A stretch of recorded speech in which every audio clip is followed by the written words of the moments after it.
On va voyager, partir sans attache. Tout le monde, évidemment, en a rêvé. Mais alors aujourd'hui, il y a un dilemme. Faut-il ou pas rester connecté? Couper les ponts, d'accord, mais faut-il couper Facebook?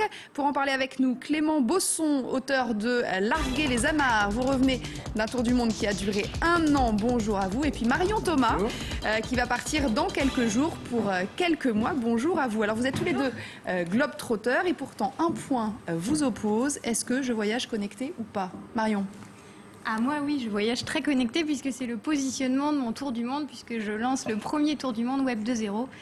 C'est-à-dire un tour du monde participatif grâce à tous ces nouveaux outils, justement, vous en parliez, Facebook, Twitter, mais dans le simple objectif et le premier but de partager un maximum ce tour du monde, puisque vous le disiez, tout le monde n'a pas la possibilité de réaliser ce rêve, et donc je veux le partager avec un maximum de personnes. Donc c'est utiliser ces nouveaux outils. Marion, est-ce que vous auriez pu partir sans le web? Ah oui, complètement. Là, comment ça a fonctionné en fait? Comment vous préparez votre voyage? Là, c'est justement utiliser ces nouvelles technos pour avoir des contacts partout dans le monde. Et donc, pour aller à la rencontre de ces populations. C'est-à-dire, je vais avoir quelqu'un qui va me répondre « Je suis en Argentine, je peux vous loger pendant 2-3 jours à Buenos Aires ». Donc, c'est vraiment utiliser cette rapidité d'échange grâce au microblogging aujourd'hui, notamment avec Twitter, pour aller à l'essentiel, pour avoir les bons plans. Mais ça veut dire que vous allez devoir passer du temps le soir à envoyer des nouvelles à vos partenaires ou aux gens qui vous ont... Donc il va falloir que vous trouviez des connexions, il va falloir... Oui, mais c'est un plaisir et puis ça rentre vraiment dans le... Moi, je travaille dans le web, donc de toute façon, déjà depuis 2-3 ans, je suis vraiment dans ce milieu-là. Et je voulais qu'il y ait une continuité. Je me disais que ces outils n'étaient pas assez connus finalement du grand public et que ça pouvait être un moyen, le voyage pouvait être un moyen de les mettre en avant aussi.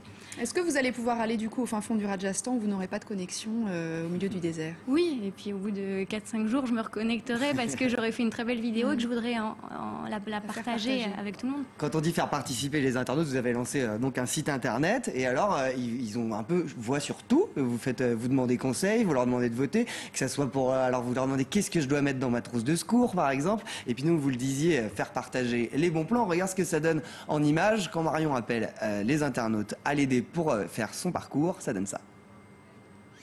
Bonjour à tous, la première participation à ce tour du monde va se faire par la préparation de l'itinéraire.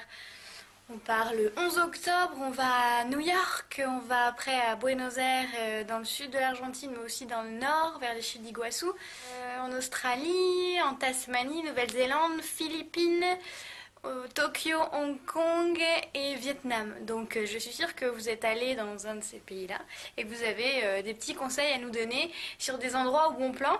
Alors n'hésitez pas à nous les envoyer en commentaire de cet article. Merci à tous. Vous craignez pas, Marion, de rencontrer plus d'internautes avec cette initiative que de gens sur place finalement? En fait, les internautes vont répondre à cet article et vont me donner leurs contacts sur place. Et c'est déjà ce qui s'est passé. J'ai reçu des Twitter, des messages sur ma boîte mail ou encore sur Facebook où les gens me donnent leurs contacts d'amis ou de famille en Nouvelle-Zélande ou en Argentine. Alors, si je peux me permettre, ça vous donne accès à une certaine tranche de population finalement. Ça vous donne pas accès aux petits paysans de la Pampa qui est drôle. Oui, je comprends tout à fait. Et ce qui est vraiment sympathique, c'est que par exemple, je pense à une jeune fille qui est à Buenos Aires, qui est connectée. Elle a sa famille dans la campagne d'Argentine et elle me dit pourquoi pas passer un week-end avec nous là-bas. C'est-à-dire qu'on a toujours accès à une personne, mais qui elle a accès à d'autres personnes aussi derrière. Donc ça ouvre le champ de rencontres. Il y a une autre idée aussi qui est aussi celle de Marion, c'est-à-dire de se faire aussi financer le voyage grâce à Internet, parce que c'est bien beau de partir, mais bon, ça coûte quand même de l'argent. Donc là, vous en êtes où? Cette façon de monter comme ça un site, vous trouvez des partenaires, qu'est-ce que vous leur proposez? Vous mettez je mets ma pub sur mon site et comme il y aura beaucoup de gens qui vont venir participer, comment ça se passe? Non, aujourd'hui ça se passe plus, j'ai décidé de faire un site très interactif, surtout au niveau de la vidéo, et c'est un média que je maîtrise pas mal de par mon travail, et donc quand j'ai un partenaire, je vais leur proposer de faire des vidéos pour eux dans le monde entier. Donc ça va être une entreprise entreprise qui a des filiales à l'étranger et je vais aller à la rencontre de ces entreprises étrangères. Ça va être aussi le réseau, par exemple, moi je suis bretonne, le réseau BZH Network, donc c'est les Bretons partout dans le monde et qui vont m'accueillir je vais être un peu l'ambassadrice de la communication pour eux.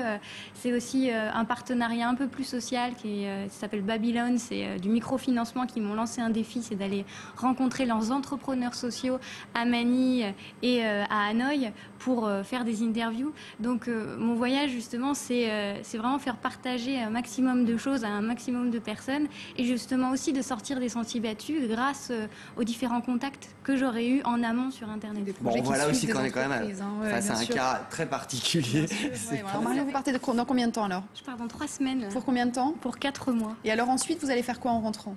Même en particulier pour vos partenaires et puis même pour les gens qui vous auront suivi sur votre blog. Pour les partenaires, c'est au fur et à mesure de l'aventure. Donc, et à la fin, évidemment, il y a un bilan qui se fait, c'est normal. Et pour moi, c'est retour à la vie professionnelle normale par ma société et toujours dans le web.